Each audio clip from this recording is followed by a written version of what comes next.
This week I learned that the virus that shall not be named, it has very inconvenient timing.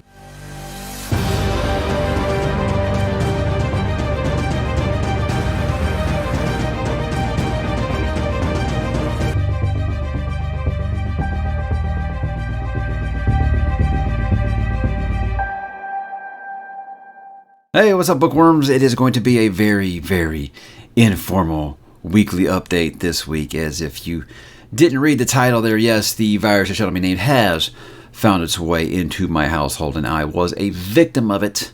The night before, I was going to get to have a one-on-one sit-down with a New York Times best-selling author, but hey, the virus that shall not be named, it never asks permission, it just does what it wants to do. So I'm still going to try to go ahead and do this weekly update, but like I said, see how far my voice does really carry this, and it'll probably be very, very low energy, so you have been warned, guys. So outside of that, yeah, it's just another week in the books, so let's go ahead and kick it off. Let's talk about what am I reading, and I'm going to be drinking green tea the entire time. That's good stuff. All right, so yeah, I did finish Shogun. I finished this big boy right here, and the thing is because I have watched the old 1980 miniseries, there was no real surprises with this book, but I think something that I would say about this book very much, and I feel like you hear it a lot, but I mean it with this one, is it was definitely about the journey, not the destination. So knowing how it ended, I actually thought that actually provided some insight to some things that, you don't ever really understand the book about what particular characters are thinking until the very end. And when they do happen, you're like, wow, okay, wow, yeah. So I mean, it's very much a book I think that's going to, I think most people are going to enjoy it. You're going to get some divisive thoughts on the ending. The thing that I heard a lot was some of my Discord readers that were reading along, how shocked they were at the ending. And I think one of the biggest things is, it is leading up to this very famous real life battle, and we don't get to see that as the reader. And I think some people were kind of upset with that. I mean, this is a book about characters, and obviously how the characters are transitioning in this lifestyle, and how everyone is just kind of dealing with this civil war that's going on at the time period. He was never much going to tell you about the actual battle. I think because he's the kind of writer, he's based this on history, and I feel like he's saying, okay, you want to know the history, you can learn the history. This is about the characters based on real life characters, and how their life was going up until that point. But I'm very satisfied with it, extremely satisfied. And I'll be honest, I think that the FX miniseries is going to show us that battle just based off of the teaser trailer, where I feel like you see this battle happening. So that could be something that's better in the adaptation, I think, in the book. But yeah, 10 out of 10. This is definitely going to be a book of the year contender. I mean, I knew that after January's read, and I'm glad I did take the full 3 months to read this, because I do feel like it was the best way. And people that were reading along with me also, they didn't feel left behind, because the 1,300 pages, it was quite a journey. But it's one that I am glad that I did take, because it was very, very much worthwhile, and I would recommend it to just about anyone. Just know that it's one of those books I tell people, where's the fire? Take your time. Take as long as you need with it. Take breaks. Read other stuff in between it. I think you'd be better for it doing it that way. But, if you're one of those people who can just burn through something like this, yeah, go for it. I think this is a book that you're going to enjoy. Outside that, I guess I'd say about halfway-ish through Stones of Light. I said what I was promising myself was before I started anything else, I was going to finish Stones of Light. That's Thread Light number 2 by Zach Argyle. I think I've gotten some interesting character swerves, I guess you'd say. It's very much not feeling like it did in the first book, and that's not a bad thing. I liked the first book. I didn't love it, and I think that this one, I feel like a lot of things, namely the character of Alvarax, I feel like you're getting a lot more explanation of kind of what I wanted the initial go through, and so that's really, really cool. And I'm getting a lot more layers to that character, and I think that's helping quite a bit. Now the other ones, I feel like there's other characters. I feel like Laurel's kind of taking a step back. Chris is obviously, if you know the way the first book ends, he's in kind of a situation, but those are still kind of my favorite chapters so far. But I do feel like Alvarax is the one who's leveled up in this book, and I'm enjoying that storyline. I think you guys want to see me take as many sips of this as I'm going to have to get through this. But yeah, that's really just kind of where I'm at right now for this week. I'm not going to lie to you guys, I've been slumping a little bit. And that was before this. It was one of those things like, look, I very much enjoyed my time with Shogun, don't get me wrong, but it took me like 2 weeks to get through the final 250 pages, and that's very unlike me. And I think it's just not just real life stuff. I've talked about the home renovations that just continue to be a nightmare. It's just, fighting off a little bit of depression, things like that. It comes up from time to time. I don't want to get you down or anything, but I'm just telling you that these are things that, can happen in real life, and it can kind of get you down. It kind of gets you in a place where you can't really get into a groove when it comes to reading, but I hope I will get back on it here. And I think that, some of these lighter reads after Shogun, I think, will probably help a bit. And that takes me, guys, into what am I going to read? Well, like I said, I want to finish Stones of Light. I'm making sure that I finish that one. Not saying Bonds of Chaos, but I'm making sure I finish Stones of Light before I do anything else, because I never really meant to kind of push Stones of Light to the side.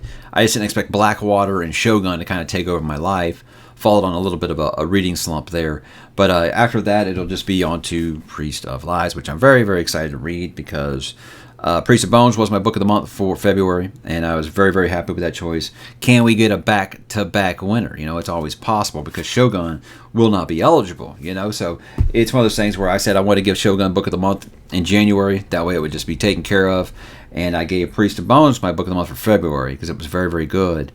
And I'm hearing similar things here about the follow-up, and I cannot wait to do it. But that's probably the maximum of what I would imagine myself doing in the next week. I know a lot of people say, hey, you're home with this, you got more reading time. I don't know, guys, if you've had this. You read for a little bit, and it's like, yeah, so it's not like that for me. With me, the hardest thing is staying awake, I think, during this. But I'm going to be honest with you, I do feel better than I did, so I don't think it's going to be one that's that knocks people out for a couple of weeks. It just feels like I've got like incredible sinus pressure really at this point, and I just want to go sleep a lot. But just the full on, like I think I said yesterday, I felt like recycled dog shit, and I can't think of a better way to put that. But I think that's probably what I'll get into this week. How about this week on the channel? Did a couple things before the bottom really fell out here. I did my book haul for February, looking at all those wonderful things that you lovely, lovely people did send to me, because it was a month where I said, I kind of put myself on a book buying ban after I made a couple big purchases in January, and home renovations is kind of taking all of our disposable income at the moment.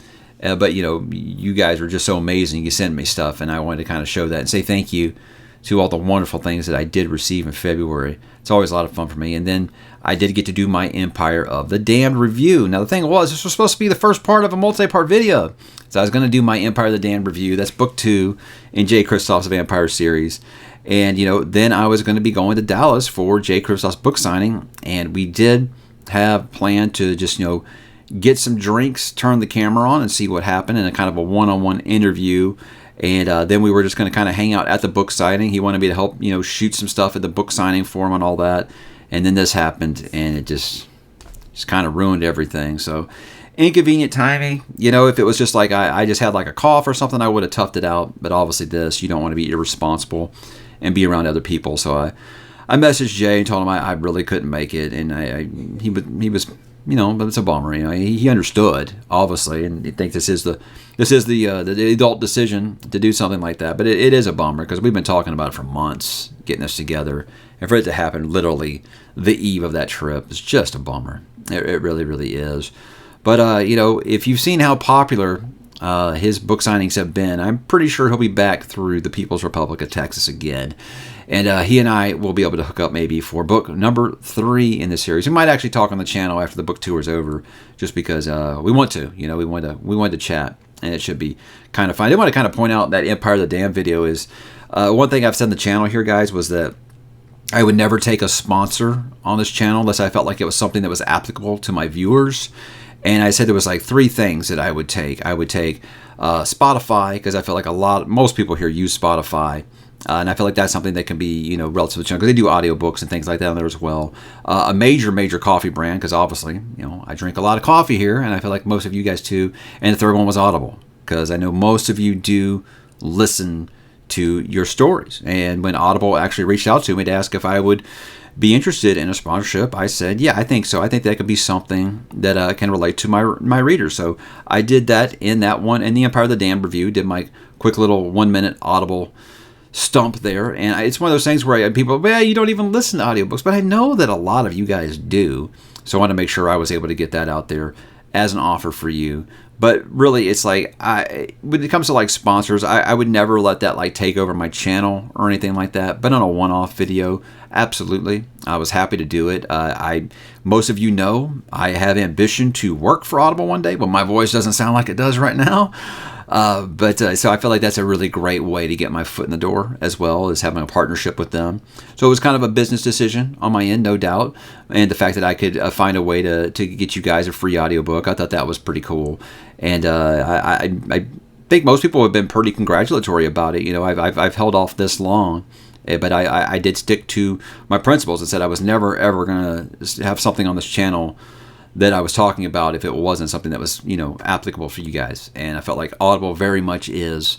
And like I said, most people have been very, very nice about it. And I do appreciate that, guys. It really means a lot. Because you do anything like that, you feel like the first thing you're going to hear is sell out this and, you know, shill that. It's going to happen sometimes. But Audible is very much a partnership that I would like to be a part of, because I feel like everyone on that is a viewer of this channel that doesn't read their books, they listen to them, you know, and that's a large, I would actually say it's probably the majority uses Audible. So that was a partnership that I was more than happy to be a part of, and I thank you guys for your positive feedback on that one. How about some next week plans? Well, like I said, I didn't get to go to the Jay Kristoff signing, so I'd actually planned on releasing that interview and some coverage of his book signing next week. Obviously, that ain't gonna happen now. So really, all I have planned is I'm gonna do my Into the Multiverse for The Long Walk, which is Stephen King writing as Richard Bachman. So I said before I got back into my rereading Stephen King stuff, I was gonna do some of those Bachman books that I didn't do before.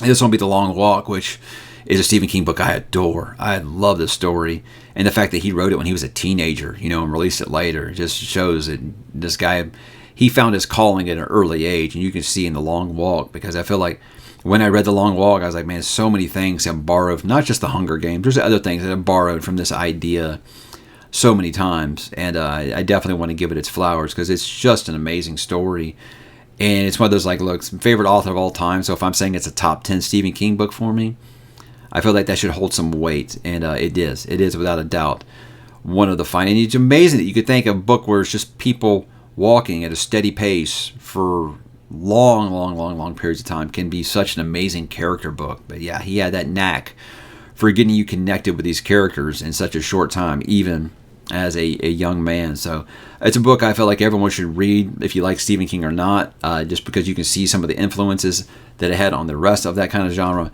But it's an amazing story, and I can't wait to talk about it for Into the Multiverse. And honestly, I got to start digging, because I'm trying to think about any connections, and I think I got a couple, but I'm not sure. It was a while back that I read it, but I will do my homework a little bit before I get that review up. But that's really all I have planned for the moment. Obviously, with this, it's just going to depend on how I feel and on my schedule and stuff. But I do plan to hopefully get at least one video out this week, but we shall see. Got a couple of TV and movie talk things here before I go. Did take my kid to see Dune Part 2 last Sunday. Very cool. Like I said, even the fact that he's even interested, you know, gives you a big old manly dad tear, because that's obviously something important to me, and he really got interested in it just because he knew how much it meant to me. He wanted to understand why. He liked Part 2 much better than Part 1, obviously. It's a lot more action-oriented, I think. And getting to see that in the theater was something I wanted him to experience, because I feel like I said, that is going to be that movie, I think, in like 10, 20 years now. People are going to be like, man, I'm so glad I experienced that in the theater. And it's still making a lot of money. Yeah, it got knocked out of first by Kung Fu Panda 4, which I think is expected. Good counter-programming, but it's still holding very strong, has great legs. So I think the movie's going to make plenty of money. So it's a matter of when, not if, for Doom Messiah, I think. But it was, the funny thing was driving home with him after that. He's like, well, you know, is it like this? Was it like the book? And I told him about the things that were different from the book, and namely Aaliyah Atreides. And he was like, I think I kind of like this better. I was like, well, I mean, that's cool. I mean, you're wrong, though. But you know, that's cool that you think that. You know, but it's fun, you know, that I feel like I can make these references. He came home and he tries to use the voice on his brother and stuff. And, you know, understands now, you know, like all I'll try to unload the dishes or load the dishwasher, and my wife hadn't unloaded them, and I'd be like, Benny Gesserit, which, and he understands now why, why I do things like that. So to me, it's been really cool that my family is using Dune pop culture references. Everybody's using Dune pop culture references now. That's amazing to me. I never thought I'd see Dune memes just all over the place, and it's just a great time to be a Dune fan, and I'm just so happy with it. I'm happy that I could share that with my oldest, and hopefully it's something that sticks with him, and eventually one day he might go over to that text and pick it up. We shall see. So while I've been sick, just been kind of lounging around when I can stay awake and just trying to watch stuff. Whenever I'm not just watching like NFL films, documentaries and stuff, my wife's like, she's going to spend some time in there with me. We've been watching Ted Lasso on Apple TV. Now, I've been a champion kind of Apple TV in saying that, look, it probably isn't my favorite streaming service, but I was like, they have a 100% success rate. I haven't watched anything on Apple TV that I haven't thought was amazing. For All Mankind is spectacular. I really liked Lacey's story. Severance was phenomenal. C was really good. So I feel like this is the one people have been telling me for a long time to watch, because they know with me I'm about American football, not football. And so a lot of people are like, it doesn't matter if you don't understand soccer/football. I know I trigger people when I say that. But it's one of those people who said you don't have to really appreciate soccer like at all to understand that. It's just a good character show. And I'm not gonna lie, I laughed my ass off. But I think we're only about 7 episodes in. I feel like we'll laugh, but it's got some emotional beats too. There was an early episode with his wife and his kid that really, really hits you in the feels, I think. But it's really well acted. It really is.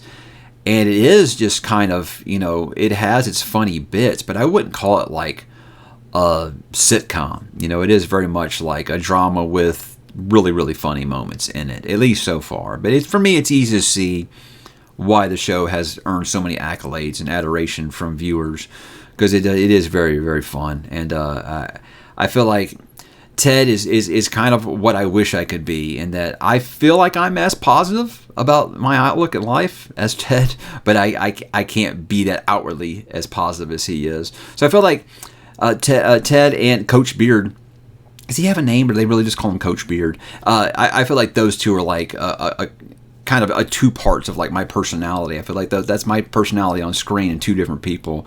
So it's easy for me to connect there. But I'm really enjoying all the characters, and I feel like I do still get a lot of the sports references. Like there was a reference to Allen Iverson's, we're talking about practice, and that's great. And it was actually a serious moment. So it was really well delivered. And I think that's something that great comedic actors can do, is you got to have great timing.